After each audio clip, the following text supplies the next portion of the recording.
ہم صرف اس میں خوش ہوتے ہیں جیو پالیٹک میں کہ جی ہمیں وائٹ ہاؤس میں بلا لیا تو ہم سمجھتے ہیں یہ حل ہے پاکستان کی معیشت کو ٹھیک کرنے کا. اگر یہ حل ہوتا تو سن 60 میں ایوب خان کو بھی بڑا ریڈ کارپٹ ٹریٹمنٹ دیا تھا, 80s میں بھی بڑا ریڈ کارپٹ ٹریٹمنٹ دیا تھا, مشرف صاحب کو بھی بٹ صاحب بلاتے تھے بار بار, اور بڑا آپ جب تک ان چیزوں کو فکس نہیں کریں گے انٹرنلی, اپنا ٹیکس سسٹم, اپنا ایجوکیشن سسٹم, اپنا ہیلتھ سسٹم. ہیلتھ کی حالت یہ ہے کہ 40% بچے سٹنٹڈ ہیں, گروتھ نہیں ہے نارمل, اس کا مطلب ہے. اب ایک طرف 40% بچے گروتھ نہیں ہے نارمل, دوسری طرف سے 2.70 کروڑ بچے اسکول نہیں جا رہے, اور جو اسکول جا رہے ہیں پبلک اسکولز, اس کی تعلیم ہمیں پتہ ہے, آپ جا کے سندھ میں اور بلوچستان میں دیکھ لیں کہ اس کے پاس پڑھانے کی فیسلٹیز تک نہیں ہیں, کلاس رومز تک نہیں ہیں, ٹوائلٹس تک نہیں ہیں. اب اس میں آپ کہہ رہے ہیں کہ پاکستان کا فیوچر بڑا زبردست ہے. میرا خیال ہے پاکستان کے عوام کو سچ بتانا چاہیے کہ پاکستان کا فیوچر بچوں کی تعلیم سے منسلک ہے, جیسے ہم اپنے گھر میں کرتے ہیں, جیسے ہم اپنے گھر کے بچوں کو کرتے ہیں. تو وہ جو بیٹھا ہے جو اسکول نہیں جا رہا ہے وہ بھی ہمارا بچہ ہے. اگر ہم اس کے لیے فکر مند نہیں, ہم تو ذکر ہی نہیں کرتے ہیں تعلیم کا, کبھی ذکر کرتے ہیں پاکستان کی اس وقت بھی, باوجود اس کے کہ ہم سب سے پیچھے ہیں, اس وقت بھی جو بجٹ پاس ہوا ہے, پاکستان کا جو education to G D P percentage ہے وہ ابھی بھی ریجن میں سب سے کم ہے. یہ آپ خود بتائیں. اور یہ جو میں ہیومن ڈیولپمنٹ انڈیکیٹر کی بات کروں, ایشیا میں صرف ایک ملک ہمارے سے پیچھے ہے, وہ افغانستان ہے, اور یہ کوئی فخر کی بات نہیں ہے. اور جو دوسرے ممالک جو ہمارے ساتھ ہیں 20 ممالک, وہ سب سہارن افریقہ کے ہیں. ہم کسی کے ساتھ نہیں کمپیٹ کر رہے, ہم کہیں بھی نہیں آگے گئے, ہم بتدریج پیچھے چلتے جا رہے ہیں. اس کے علاوہ آپ نے پبلک سیکٹر انٹرپرائزز کا دیکھ لیا, تقریباً 1 ٹریلین روپے بول بول کے, ہم سن کے وزیر اعظم صاحب کو تھک گئے کہ جی ہم یہ کر رہے ہیں, ہم یہ کر رہے ہیں, ہم سرکولر ڈیٹ کا یہ کر رہے ہیں. اس وقت تقریباً ٹریلین روپیز نقصان برداشت کر رہی ہیں پبلک سیکٹر. کون پے کر رہا ہے؟ میں اور آپ اور یہ غریب عوام پے کر رہے ہیں. اور اس سے مجھے یہ جو سب سے زیادہ امپورٹنٹ چیز ہے نا, کہ اشرافیہ ورسز عوام. جب آپ یہ کہتے ہیں کہ معیشت سٹیبل ہو گئی ہے, ڈیفالٹ سے ہم نکل کے آ گئے ہیں اور سٹیبل ہو گئی ہے, بالکل سٹیبل ہو گئی ہے. کس کے لیے سٹیبل ہو گئی ہے؟ اشرافیہ کے لیے سٹیبل ہو گئی ہے. اگر سٹیبل ہوتی تو 45% لوگ غربت کی لکیر سے نیچے نہ ہوتے. سو ہمیشہ سوال یہ ہے, ہمارا حکومت سے بھی سوال یہ ہے, آپ جب معیشت کی بات کرتے ہیں اور کہتے ہیں سٹیبل ہو گئی, اور یہ ڈیفالٹ کی بھی اسد کیسر صاحب میں بات کروں گا 2 منٹ, تو جو متھ کریٹ کیا گیا جب ووٹ آف نو کانفیڈنس ہوا, تو اس وقت بہت سے بہانے کیے گئے. بھائی آپ سیدھا سیدھا کہتے ہیں ووٹ آف نو کانفیڈنس ہمارے آئین میں لکھا ہوا ہے, ہم وہ کرنے جا رہے ہیں. ایک ریزن یہ دیا گیا کہ پاکستان ڈیفالٹ کرنے والا تھا, اس لیے. میں آپ کو صرف 2-3 نمبر دے دیتا ہوں, اور آپ ڈیفالٹ اس وقت ہوتا ہے جب آپ کے پاس ڈالرز میں کمی ہوتی ہے اور آپ اپنی انٹرنیشنل اوبلیگیشنز نہیں پوری کر سکتے. جنوری اینڈ 2022 جب فیصلہ کیا گیا ووٹ آف نو کانفیڈنس کا, اور یہ آپ ریکارڈ اگین اسٹیٹ بینک کے جا کے اٹھا کے دیکھ لیں, $17 بلین اسٹیٹ بینک کے ریزرو سے, $17 بلین. اس کا مقابلہ کریں جون 2023 $4 بلین. تو ڈیفالٹ 17 بلین پر ہونا تھا یا 4 بلین پر ہونا تھا؟ 4 بلین جب رہ گئے تھے تو آپ کو یاد ہوگا کہ وزیر اعظم وہاں پیرس میں ایم ڈی کے پاس IMF کیونکہ اسحاق ڈار صاحب نے تو بھگا دیا تھا, اور فورن ایکسچینج ریزروز کم کم کم ہوتے چلے گئے. اور یہ بھی ایک متھ ہے, یہ بھی میں آپ کو بتا دوں کہ جی ہم ڈیفالٹ کر جاتے. جب مفتاح اسماعیل فائنانس منسٹر تھے اگست اینڈ 2022 میں IMF was on board with Pakistan. So IMF جب بورڈ پر آ گیا تھا, قرضہ جاری کر دیا, قسط جاری کر دی, تو پھر کس چیز کا تھا؟ مارچ کے مڈل میں 2 ہفتے پہلے ووٹ آف نو کانفیڈنس کے foreign exchange reserve state bank کے پاس $15 بلین تھے. آپ خود بتائیں کہ $15 بلین پر کوئی خطرہ تھا یا $4 بلین پر خطرہ ہوگا؟ اور سٹوری یہ بنا دی گئی کہ ہم ریاست کو بچانے کے لیے ہم نے اپنی سیاست ختم کر دی. بھائی آپ نے کوئی ریاست کو بچانے کے لیے نہیں کی تھی, آپ نے پاور لینے کے لیے کی تھی, اپنے قرض سے. میں ایک لاسٹ میں سکیمز کی بات کر لوں کیونکہ یہ بڑا امپورٹنٹ ہے.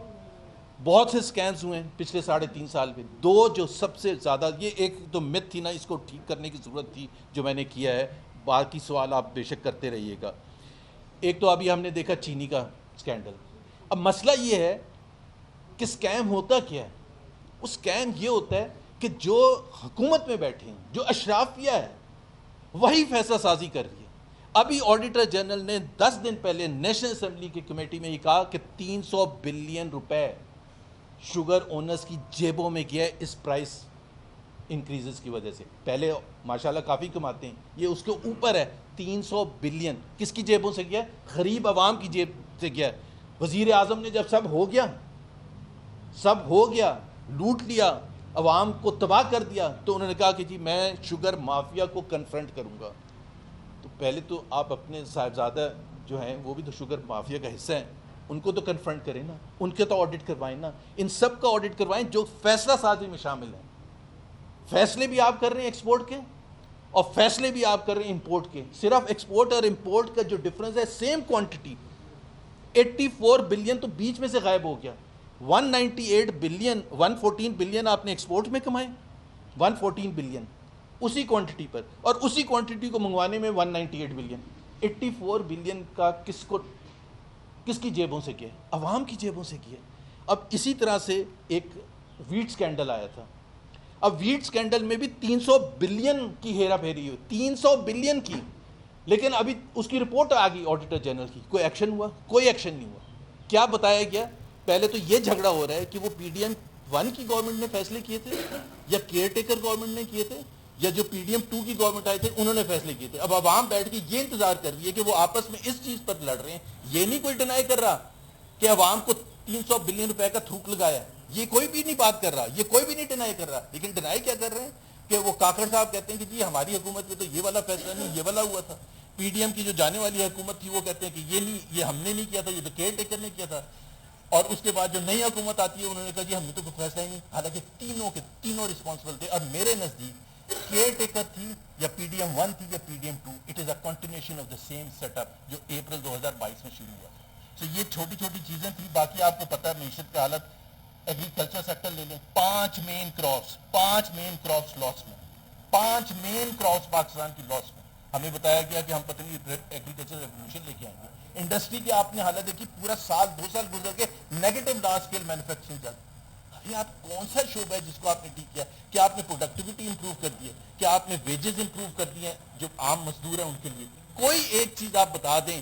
قوت خرید, مہنگائی, بے روزگاری, پاورٹی, گروتھ, کوئی بھی. یہ تو میں نے چھوٹا سا آپ کو ایک نقشہ پیش کیا ہے جس کی آپ ڈیٹیلز میں جا سکتے ہیں. لیکن فرام اسکیمز, کرپشن, اور اس کی جو سب سے بڑی وجہ جو محمود اچھک صاحب نے بھی بات کی تھی, اسد کیسر صاحب نے بھی بات کی تھی, معیشت. جب تک پولیٹیکل اسٹیبلٹی نہیں ہوتی معیشت نہیں ہوتی. کوئی انویسٹمنٹ کرنے نہیں آئے گا ایسے ملک میں جہاں پولیٹیکل انسٹیبلٹی اس حد تک ہو, جہاں اس قسم کی جوڈیشری بیٹھی ہو جو کہ بالکل فیصلے جو بتائے جاتے ہیں وہ امپلیمنٹ کرتی ہے. انویسٹر کو کانفیڈنس چاہیے کہ کیا جوڈیشری ہمارے حق میں فیصلہ کرے گا یا نہیں کرے گا. آپ کو ساری کی ساری یہ چیزیں ٹھیک کرنی پڑیں گی. بٹ سب سے زیادہ امپورٹنٹ یہ ہے کہ پولیٹیکل اسٹیبلٹی, اور پولیٹیکل اسٹیبلٹی کا ایک ہی طریقہ ہے کہ آپ free, fair and transparent election کرائیں اور ان کو پارلیمنٹ میں آنے دیں جو کہ عوام کے ووٹ سے آئیں, نہ کہ وہ جو فارم 47 کے تھرو آئے تھے جس کو کوئی بھی نہیں مانتا. Thank you very much. جی ایک ذرا سوال ان کا ایک سوال تھوڑا سا یہ بتا دیں کہ جب عمران خان کو حکومت ملی تھی فارن ریزرو کتنے تھے, جب گئی تو فارن ریزرو کتنے تھے؟ اور اچھا میں وہ جلدی سے جواب دیتا ہوں کیونکہ علامہ صاحب نے بات کی. چونکہ مارچ کے اندر آپ کو پتا ہے چائنا کو بھی کتنے پیسے واپس کیے تھے مارچ 2022 میں, اور سعودیہ کو بھی واپس کیے گئے تھے. اس کے باوجود خزانے میں کتنے تھے؟ اب ڈبل, آپ نے کہا 19 ٹریلین سے ڈبل ہو گیا.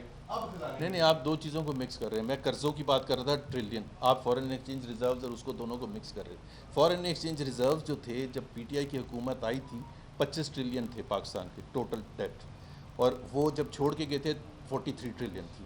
اب وہ 43 کی 80 ٹریلین ہو گئی ہے. تو وہ میں نے اس کو کہا تھا. اور فارن ایکسچینج ریزروز میں نے آپ کو نمبر دے دیے, 17 بلین ڈالرز تھے جنوری اینڈ 2022 میں, 15 بلین ڈالر تھے.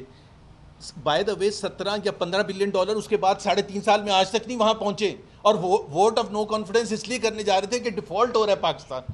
مطلب